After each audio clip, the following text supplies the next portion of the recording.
to First Strike on VSiN. I'm your host, Dave Ross. For the next hour, we're going to break down everything in UFC 278. And whew, the champ is back. Kamaru Usman trying to defend that 170-pound championship against Leon Rocky Edwards, a rematch from 7 years ago that Usman won by unanimous decision. To help me along here, Luke Finocchiaro is going to join us momentarily. Jordan Sherwood out of Chicago. We're going to have Kevin Iole and Reed Kuhn joining the program as well. But without further ado, let's meet the man that you call Gamblu on Twitter. That's how you can find him. Of course, he's the host of the Bout Business Podcast. Lou Finocchiaro.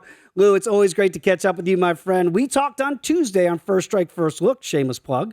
And here we are 3 days later, and I get to the main event here with Kamaru Usman against Leon Edwards. And it's a very intriguing fight for many, many different reasons here for this championship belt. Has anything changed since you watched the weigh-ins today from our discussion 3 days ago? No, actually, both champion and challenger were the first two on the scale, looking great, fresh, ready, professional, and almost, except for a couple of stragglers, really everyone was fresh and on the scale early. So that's a good thing to see. Really, what the only struggle was in a fight where Santos, the last man to stand on the scale, was a little wobbly, but getting to the main event, I would say nothing's changed except in my process of straining through interviews and everything else I do with my time through the week. Yeah, I do believe that distraction might be a big word that we'll be using on Sunday. Oh, wow. Very interesting. As we recap after what happens at UFC 278, I look at this fight, and I always think of Piano Man by Billy Joel when he said, "When I wore a younger man's clothes." Well, the first time they fought, Leon Edwards was 23, right? And now here we are 35 and 37 years later. Usman was 28 back in those days. And it was a relatively easy decision for Usman, really utilized his wrestling in that 3-round bout. Now we have potentially 5 rounds here. Stylistically, how do you see it playing out, Lou? Because Leon Edwards, the defense and the takedown defense is better. His wrestling is better. But does he really want to go down to the mat with a Nigerian Nightmare? Absolutely not. What we hope to find, what I hope to discover, and what I hope everyone will see is dynamic difference in his ability to keep Kamaru from taking him down. That's how his 7 years is going to manifest itself. That's going to be aided by the fact that this is the first fight since Usman won the title that he's fought someone as big as or bigger than him, and Edwards going to be much bigger than him, 2 inches taller and 5 years younger. Edwards is now a fully mature fighting man at 30. And Usman, in my opinion, has had to endure challenges, 4 different challenges, though a lot of them were blown up lightweights. Yes, there was still emotional and physical preparedness, while at the same time, Edwards wasn't really able to fight because of COVID and travel in England and guys ducking him, basically. Mm-hmm. I think his size, his maturity, and his ability to defend the takedown, if in fact he's able to defend the takedown, and if in fact this becomes a striking battle, Edwards' advantage on the feet is as great as Usman's on the floor, in my opinion. I totally 100% agree with that. If this fight stays standing, this is a live dog at plus 285 for Rocky Edwards here. In order to do that, he's got to utilize that reach, as you mentioned here, that he has. Actually, Usman has the reach advantage, but you don't think of Usman that way. I know when you look at the Masvidal fight, sometimes you can fall in love with those knockouts, and it was a spectacular knockout of Jorge Masvidal, something we had never seen. He stopped Gilbert Burns as well, but 6 of his last 8 fights that have been 5-round fights, whether as the champion or in main events, it's gone to the decision for Kamaru Usman. Do you see this one here? 4.5 rounds is the total here, juiced to the over. Do you think this one might potentially hit the cards as well? You know, Dave, that's a great question. I have less strong feeling on how Edwards is going to get it done because I can see him through 3 or 4 rounds. Yes, Usman works hard, and there's no question he knows how to prepare for a fight, but distraction, again, here's that word again. He's taking private jets, he's wearing silk clothes, he's filming movies, he's got kids in private schools. I think that can manifest itself in sometimes decay. He's 35. And now he's going to face his biggest challenge. So how does Edwards get it done? I can see Edwards finishing him. Yes, I can see that in the fourth or fifth. That said, I could see Edwards winning a decision as well. If that's going to be the case, it's going to have to be one-sided, I think. Yeah, and again, if you think he can get it done by decision, that's 8-1 for Leon Edwards if it does in fact hit the scorecards. To your point, I mean, if you didn't see it, go ahead and check it out, people. The green suit that Kamaru Usman wore without a shirt underneath was spectacular. Leon Edwards was in a T-shirt. So very different approaches here in the face-offs that we've seen this week. You know, I was listening to Paulo Costa and Luke Rockhold. I guess they really don't like each other here, Luke, because they were really hurling the insults one way or the other. I don't know if you read into that at all. But again, 3-round potential fight here at middleweight. What do you make of this? We haven't seen Rockhold in a while, and Costa, you never really know what you're going to get. What do you think we get tomorrow night? What I know I saw was Costa be the fourth guy on the scale, as we mentioned 3 days ago when we were on First Look. I had to see that, and he got on, he looked ripped, and he's ready to go. And I think that's bad news for Luke Rockhold. Listen, Rockhold is a model, and he retired for a reason. On Saturday night, Costa's going to show him and us why Rockhold retired, because I don't think Rockhold's going to be able to keep this explosive, kind of a motivated focus Costa off of him. And he's going to touch him. And when he touches him, Rockhold's going to crumble. A big number if you want to lay it with Costa, but there it is by KO, TKO, or DQ for Costa. That's minus $1.50. So that might be a way to play it if you think he gets it done inside the decision, inside the distance to win by decision. Look at that, plus 350. If you think the big favorite, it's going to go all 15 minutes. The odds makers out here are telling you they are not. And Lou, I've never heard a fight described this way by the UFC. They actually tweeted out, "Is this the best looking matchup ever for middleweights?" I mean, these two guys have a very high opinion of one another. Yeah, as I heard another person say earlier in the week, both guys are allergic to shirts. So, and they're a little bit that way. Yeah. But the psychology of the fight is great. Costa's going to be explosive and a Tasmanian devil, and that threatens Rockhold. And Rockhold is going to try and keep his distance and get to Costa emotionally, mentally. He believes Costa can break. And so while Rockhold's calling him weak-minded, Costa's telling him that, he can't eat cabbage and that, Rockhold's chin is weak as 2-day-old Mountain Dew. So this should be a very interesting fight. There's no way for me to get involved in betting it. I've looked at every possible angle.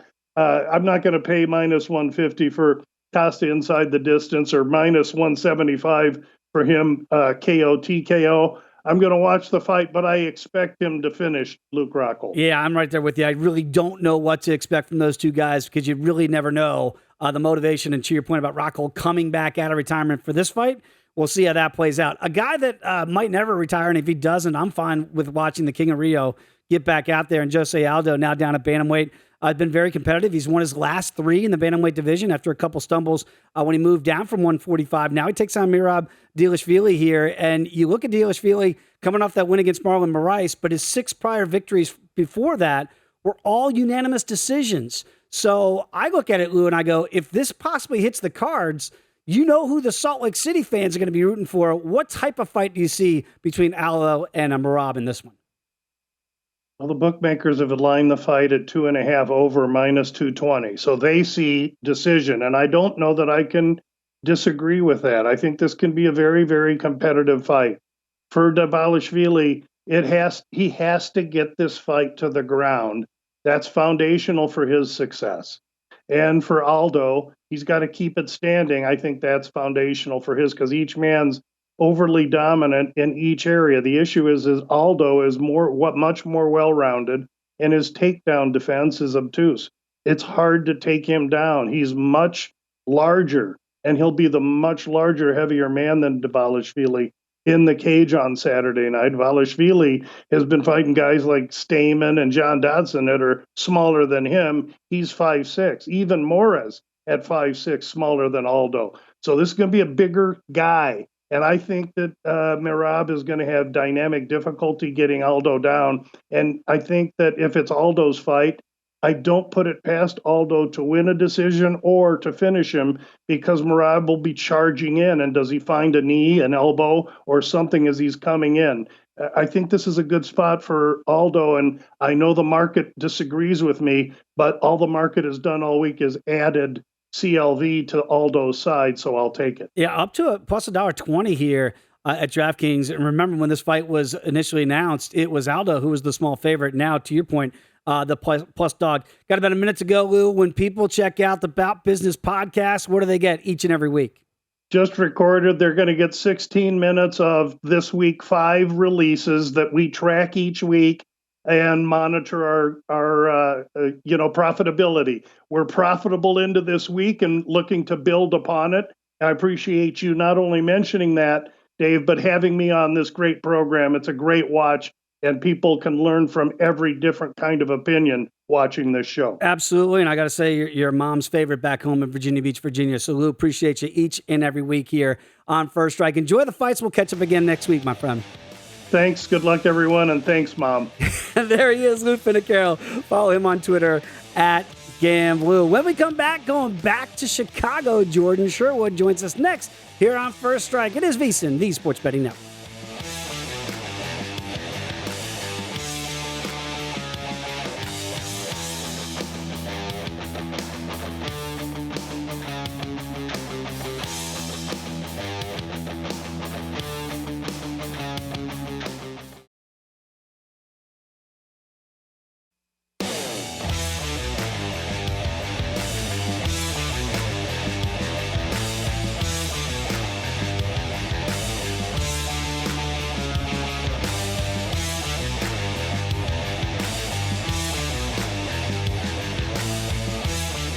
And we roll on First Strike here on VSiN, taking a look at UFC 278 with the man that holds down Chicago.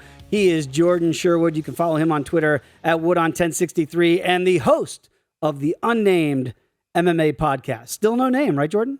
Still no name. Why rename it when we get to talk to both Kamaru Usman and Leon Edwards like we did yesterday? So there's no reason to change up the vibe, and it's a positive vibe that we're getting with the Unnamed MMA podcast. If it's not broke, don't fix it. And let's talk about that. Let's start right there with the two guys here. You and I were talking before we actually came on about the kind of the rise of Kamaru Usman. You go way back to the Ultimate Fighter. He wasn't even highly regarded then. And now we're talking about arguably the greatest welterweight of all time at 170 pounds. What'd you make of your conversation with him? He's a big favorite. We understand why at minus 345. What'd you glean from that conversation with the champ? I'll talk about both. I mean, both guys are confident, and rightly so. I mean, you got Leon Edwards, who's unbeaten in 10 fights. Kamaru Usman's won 13 fights in a row since they fought last in his UFC debut.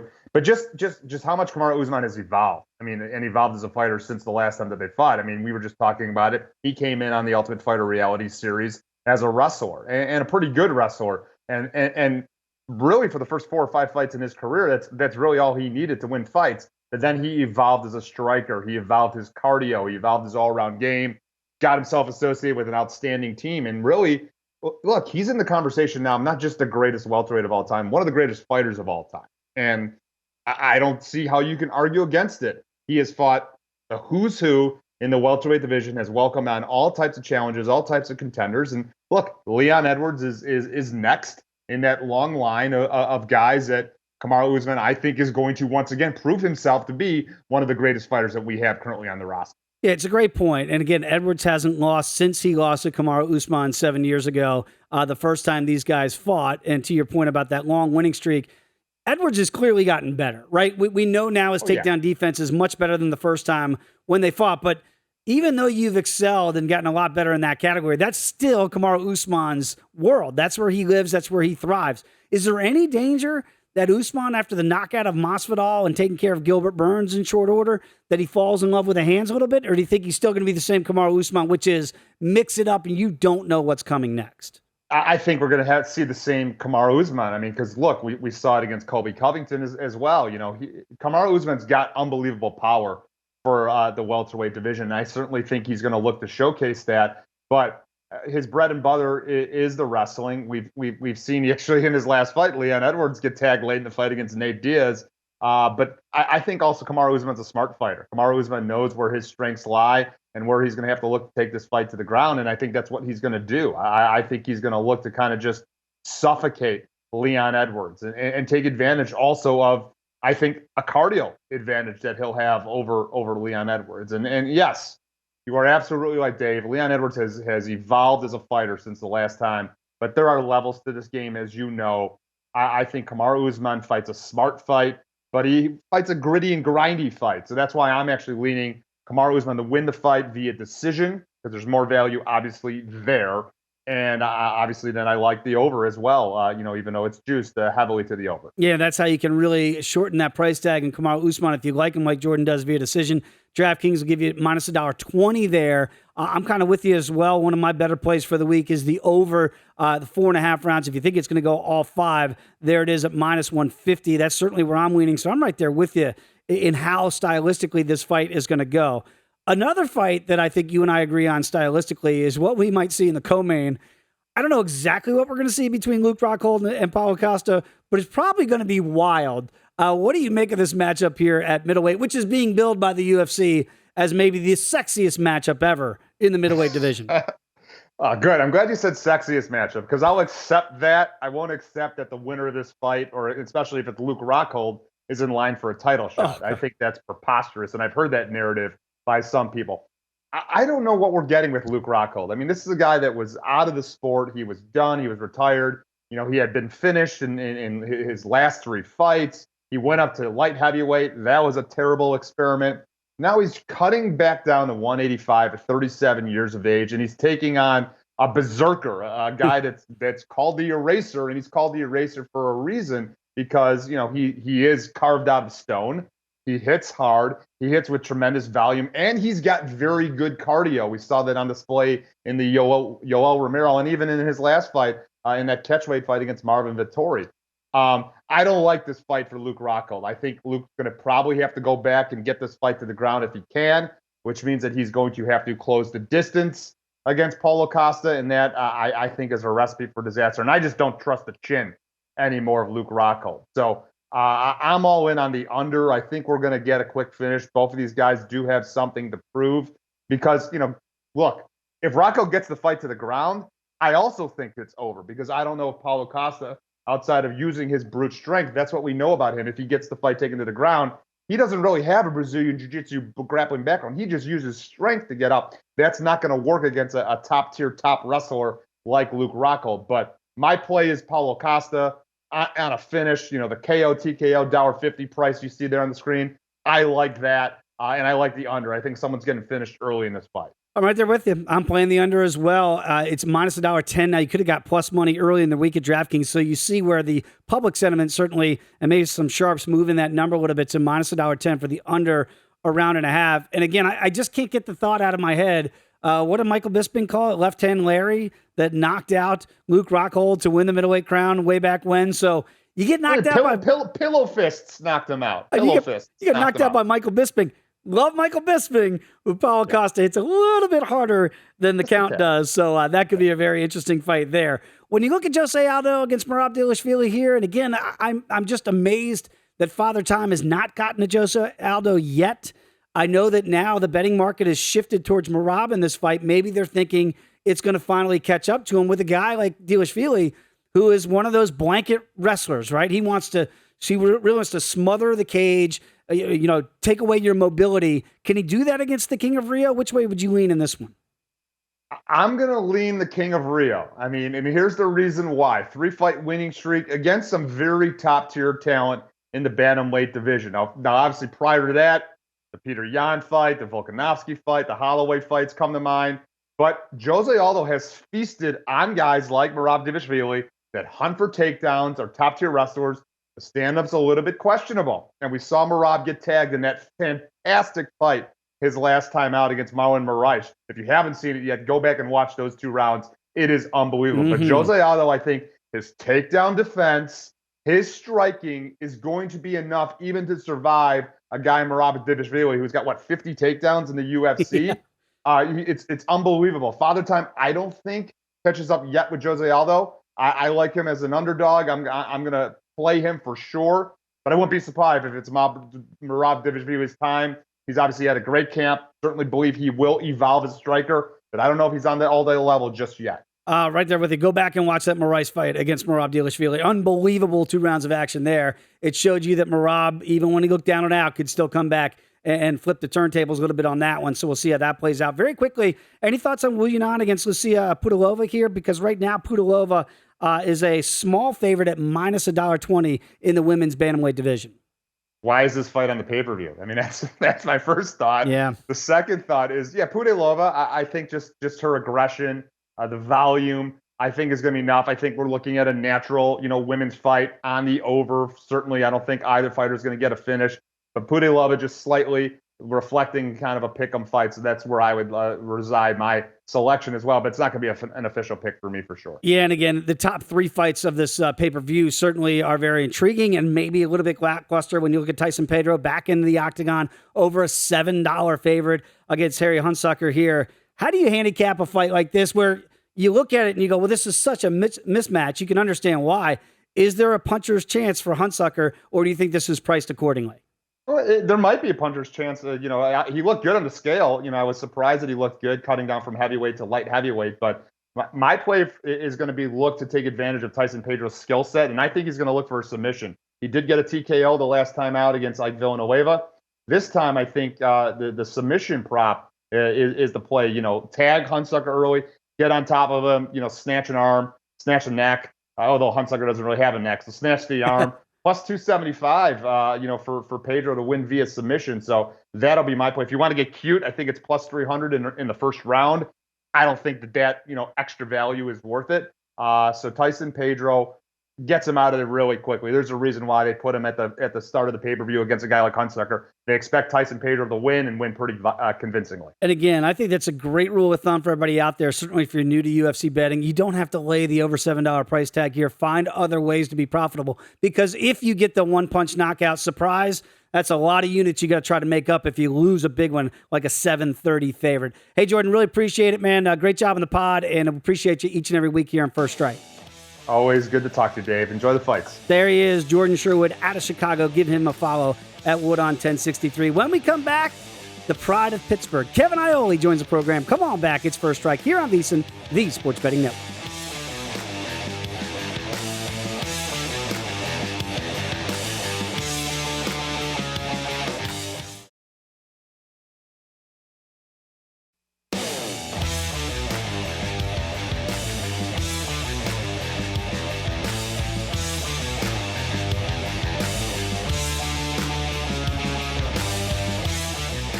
DraftKings Sportsbook is giving you plenty of ways to bet the UFC. Just download the DraftKings Sportsbook app. You're going to be able to bet on more than just the main event.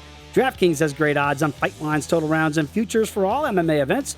Eligibility restrictions to apply. See DraftKings.com/sportsbook for the full terms and conditions.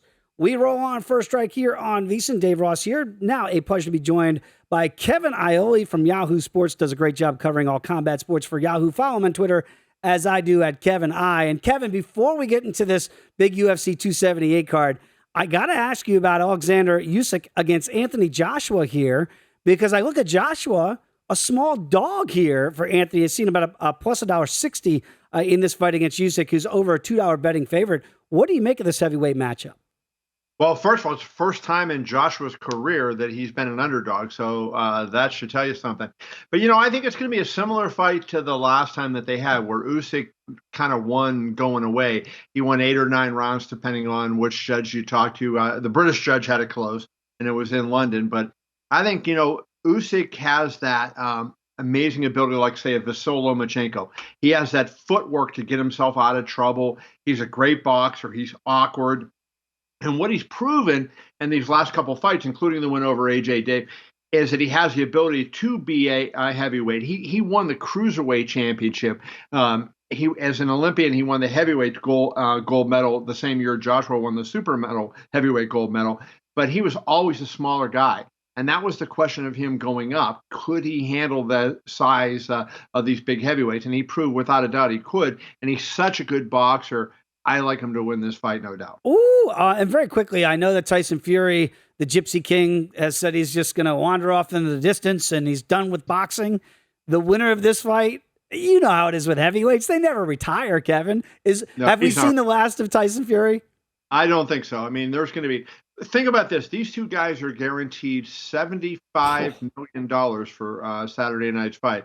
And the winner against Tyson Fury is going to be even bigger than that. So you think Tyson Fury is going to walk away from close to $100 million or maybe more than $100 million payday? I don't think so. Yeah, the Gypsy King, he says he doesn't. He's not motivated by money. That's going to be a tough payday to turn down whoever wins this fight this weekend. All right, let's get to UFC 278. It is an intriguing main event for sure. When you look at Kamaru Usman, again, I've talked about it here and all week, really. I mean, you're looking at pound for pound.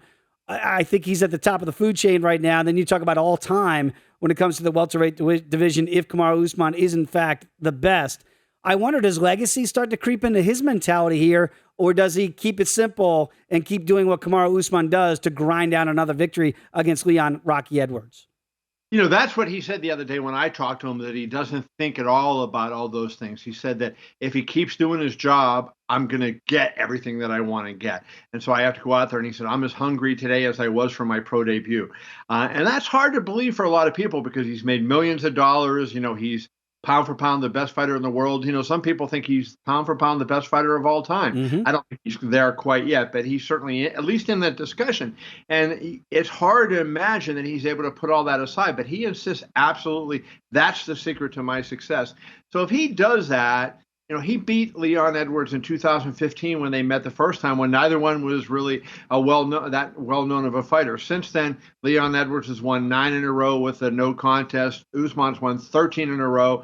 You know, they've both been amazing going forward. But I think, you know, I like Usman here because of his wrestling, and I think he has more ways to win the fight. Leon Edwards is not out of the fight by any stretch of the imagination. He's a great striker. He has really good standing elbows.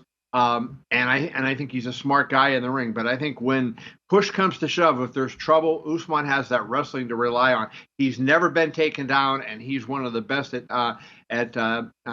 takedowns himself. So I think that's going to be the difference. I like Usman to win. I also like the fight to go the distance. I do too. That's exactly where I'm leaning to. I think this will more than likely go all 5 rounds here. If you think it goes to the decision, it's minus $1.50 to that point. And you're right, Kevin. You know how this works, too. It's sometimes even in boxing, but certainly more in MMA. A lot of times rematches go the same way that we saw the first time around, and Usman's wrestling was the difference there. You mentioned Leon Edwards has gotten much more proficient in the wrestling takedown defense and certainly his offensive wrestling as well, but probably doesn't want to utilize that. He's really got to use that left hand, correct, Kevin, if there's going to be an upset here? Yeah, he wants to be throwing him, and he's not going to look to wrestle. You know, the only thing he's going to try to do is keep himself on his feet, right? So he's going to have to try to defend Usman's takedown attempts. But, you know, he's not going to look to wrestle anyway offensively. But, you know, he's a great striker. But, you know, remember that first fight, if you go back and you look at it, it's available on UFC Fight Pass. Usman had the advantage in striking back then. That was 7 years ago. And so, you know, this guy's a complete fighter, and I don't think he gets a credit for being as good as he is. Because, you know, he was a Division II All-American, but he didn't have that notoriety as this, like, you know, NCAA Division I All-American who wrestled on ESPN and won and maybe went into the Olympics or something. He didn't have that kind of notoriety.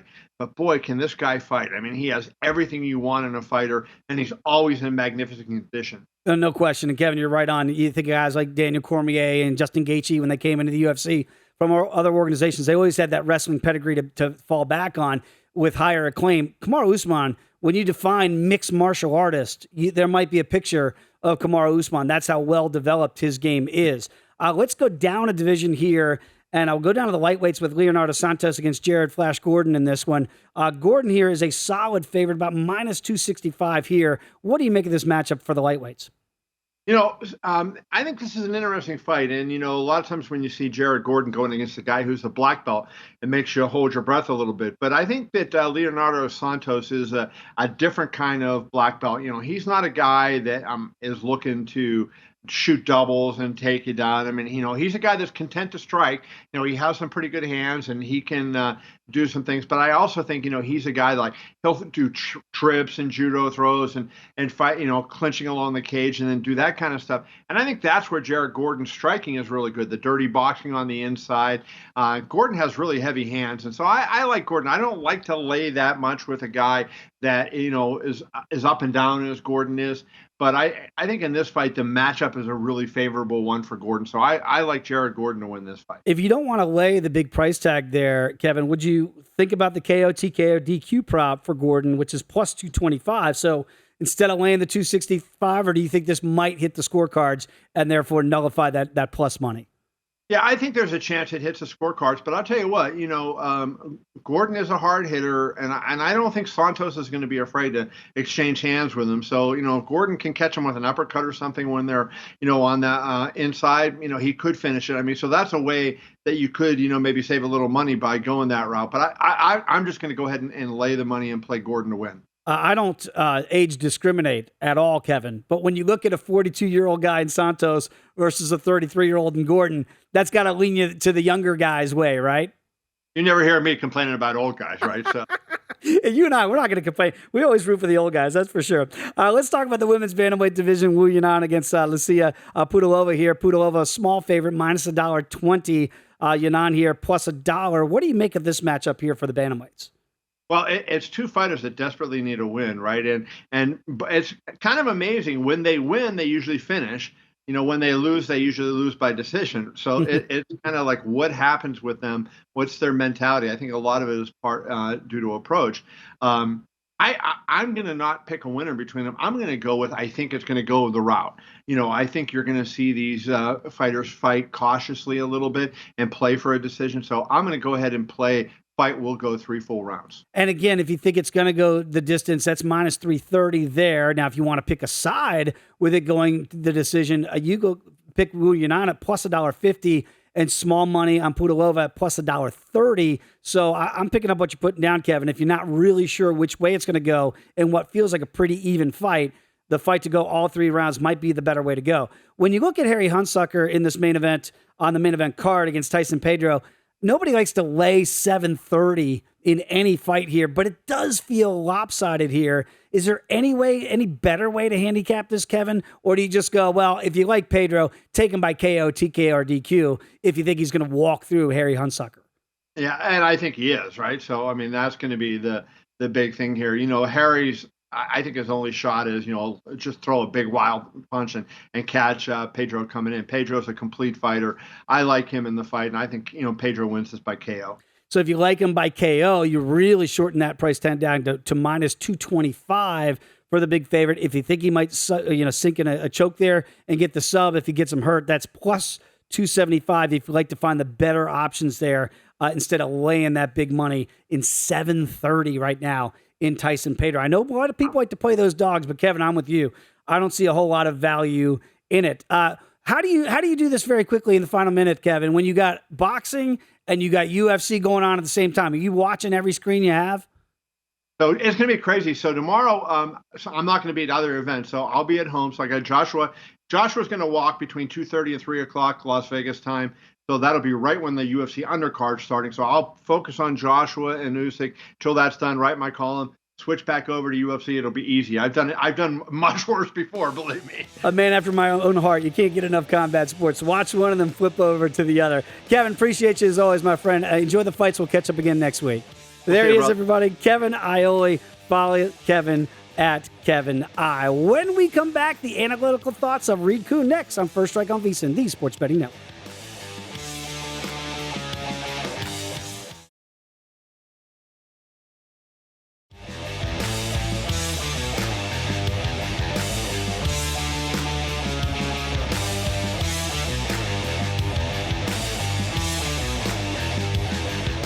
And we roll on this edition of First Strike, breaking down UFC 278. For the help from the analytical side, we go back to the great city, the nation's capital, Washington, D.C., my old stomping grounds. Reed Kuhn joins us there. You can follow him on Twitter as I do at Fightnomics, the author of a book of the same name. My mom loves your background because she knows you're ready to party once Saturday night comes down with a great fight card, Reed. Let's get into some of these fights on the undercard first that your numbers might have found some value here. Sean Woodson, we know he's an all-action fighter, big favorite against Luis Saldana. What do you make of this matchup here? What are the numbers showing you?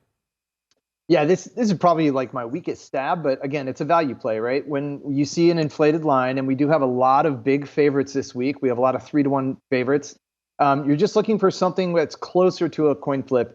And Saldana does look dangerous. I don't know if he wins in a 3-round fight. I think he could get lucky with a finish. Both guys are going to bang. They're both very accurate. And they're also very, very rangy for featherweights, like abnormally so. Woodson especially, the guy has a 78-inch reach. If that is believable as a featherweight, that's bigger than most welterweights. So I'm not sure what's going to happen on the feet, but I do like the fact that if they just bang it out, I don't know, this could go anywhere. And if you're going to give me a return north of plus 200, I'll jump on that. I'll take a small play there, but also I do see a lot of finishing potential. That way, if my guy doesn't win, he gets finished. It's probably Woodson inside the distance. So I'm going to play this on both sides, inside the distance, and maybe a small stab on Lewis. There it is. And again, you look at plus money there, plus $1.05, under 2.5 rounds potentially. And I think it's a great point, Reed, that you made about finding the value in this. And because I go back to last week, Gerald Meerschaert was a big underdog there. You talked about it on First Strike a week ago, that the number was too inflated, that it was closer in your estimation, and boom, that cashes. You hit one of those, and it really could help set your night up the rest of the night on a fight card. Let's talk about Jared Gordon here. He is a sizable favorite here, about minus 265 here against Leonardo Santos. What are the numbers showing you here on Gordon against Santos?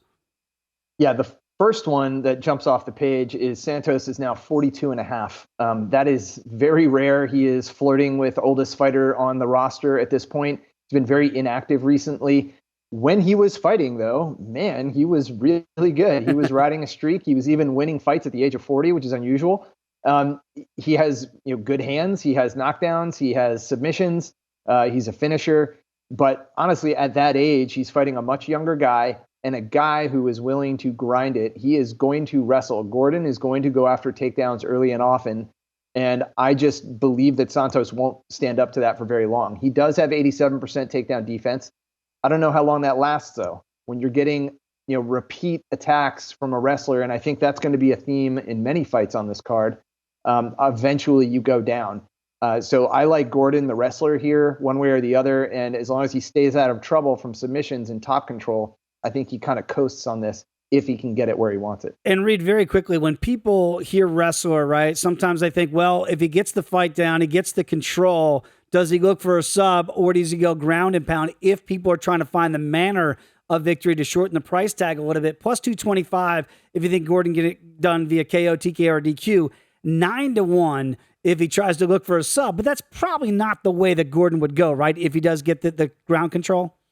No, I think this stretches the fight. I think it goes over or goes to the distance. And in that scenario, wrestling heavy, 3-round fight, lighter fighters, then I see Gordon with a decision. That's, if I had to pick a particular prop, that's probably where I would go. And I can get plus money on a favorite there. There you go. Exactly. You're flipping it right there. Instead of laying that big price tag with Gordon, now it's plus $1.20 via decision if it does go all three and he can control it with the wrestling. That's a really good pathway, people out there, to try to get the best of the number if you can discover what we think the manner of victory will be. I look at Alexander Romanov. He's a big favorite against Marcin Tybura. Tybura is an interesting fighter, right? I know you've got a lot of data on him against Romanov here. Decided favorite, minus 340. Do the numbers back up that big line? Yeah, and I say this as someone who has backed Tybura several times, and he's come through. He's not an outstanding fighter on paper. He comes across a bit average.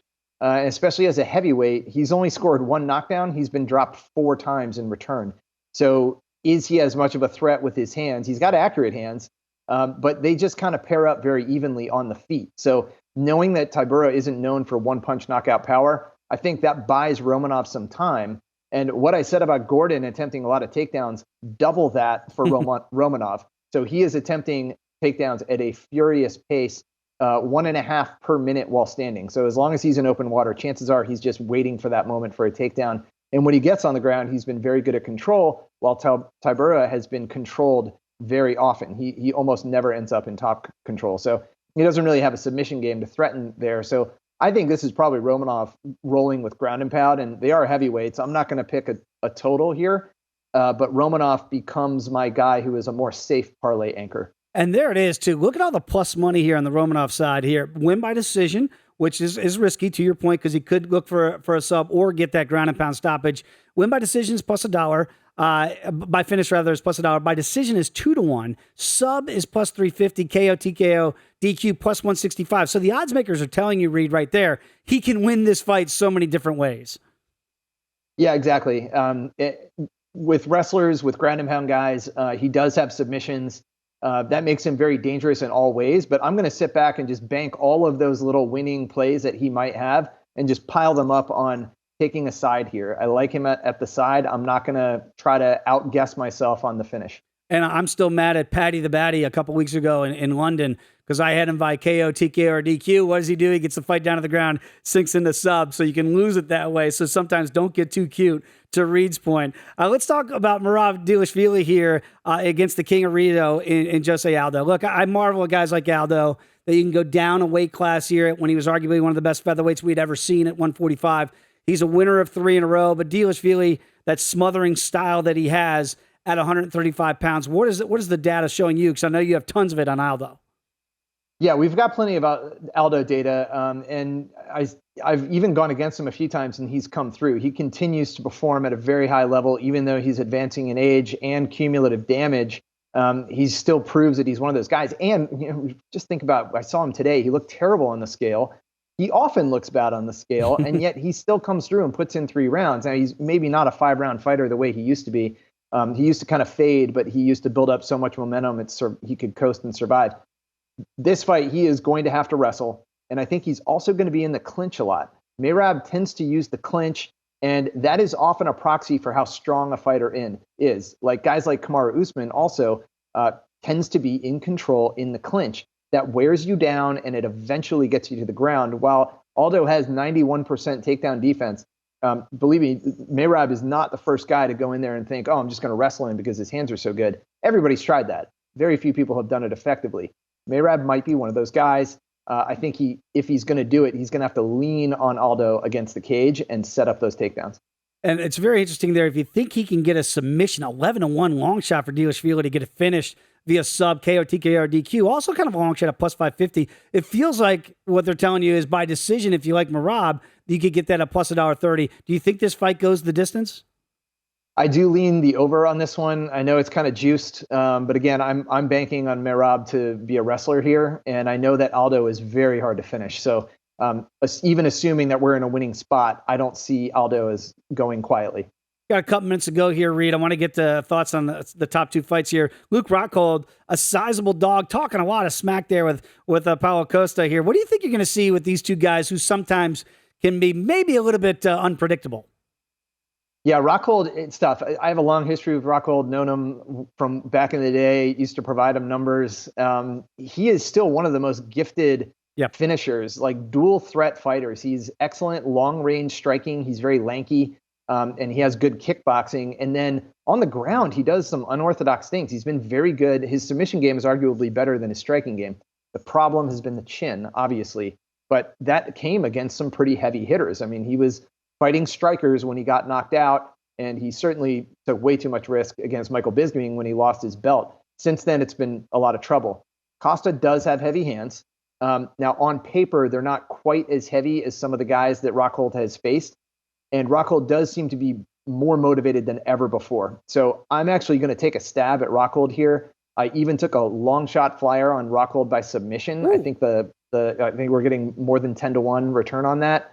But it's a 50-50 coin flip. Costa gets a knockout, or Rockhold actually finds some time to work and find an opening.